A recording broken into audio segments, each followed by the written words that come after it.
everyone, thanks so much for watching. These videos are kind of my nightmare, but it's important to illustrate an point. If you hear any rustling about, there's 3 dogs out here with me, including Addie Dog, who is going to get a peanut butter puffin because she's been so good. And this is Scout. So what we're doing today is our 3-minute mountain legs. Basically, it gets at the idea that a great strength plan is amazing, but what I see with athletes is that 2 months after they start a great strength plan, I'll ask them when the last time they did strength was, and they'll say 4 weeks. So yeah, it's just really hard to keep up. I know I'm not the best at it all the time, and so over time, my wife Megan and I have come to a routine that athletes can do and repeat over years, and it seems like it supports both uphill and downhill running. First things involve some eccentric motions, other things involve some strength, and it only takes 3 minutes, which is the best thing of all. So I'm just going to get to it.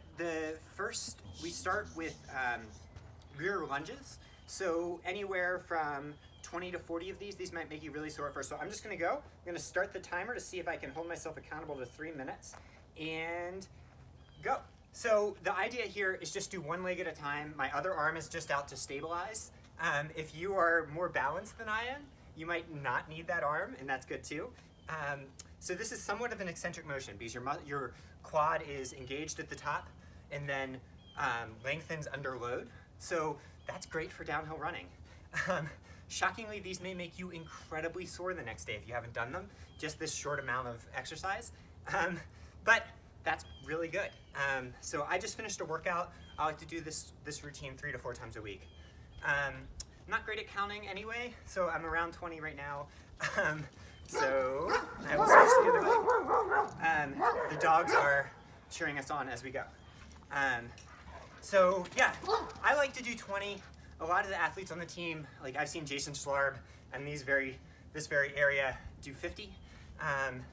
And yeah, it just seems to work really well. You can do it in your office. I always think that helps. Something that you can do at work to break up the day.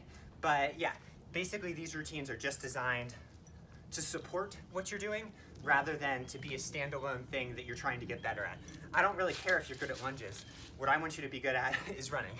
So yeah, we only do rear lunges. They're a little bit more protective of the knee. Front lunges we found are a little bit worrisome for people with knee issues sometimes, not all the time. So we've diminished those over time, and this is kind of the stripped down version. Okay, that seems like enough.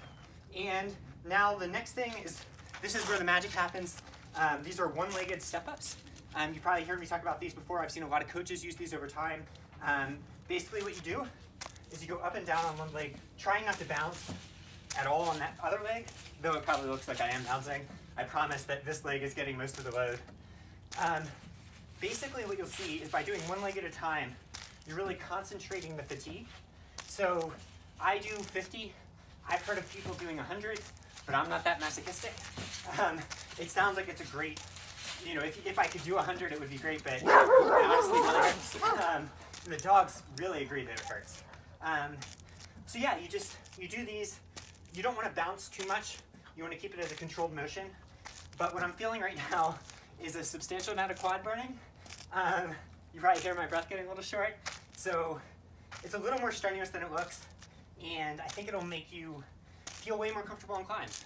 One thing you might notice is that it feels remarkably similar, that's not a word, but we get it, very similar to running up a hill, like the top of a steep climb. And then the other leg, I apologize for any errors in this video.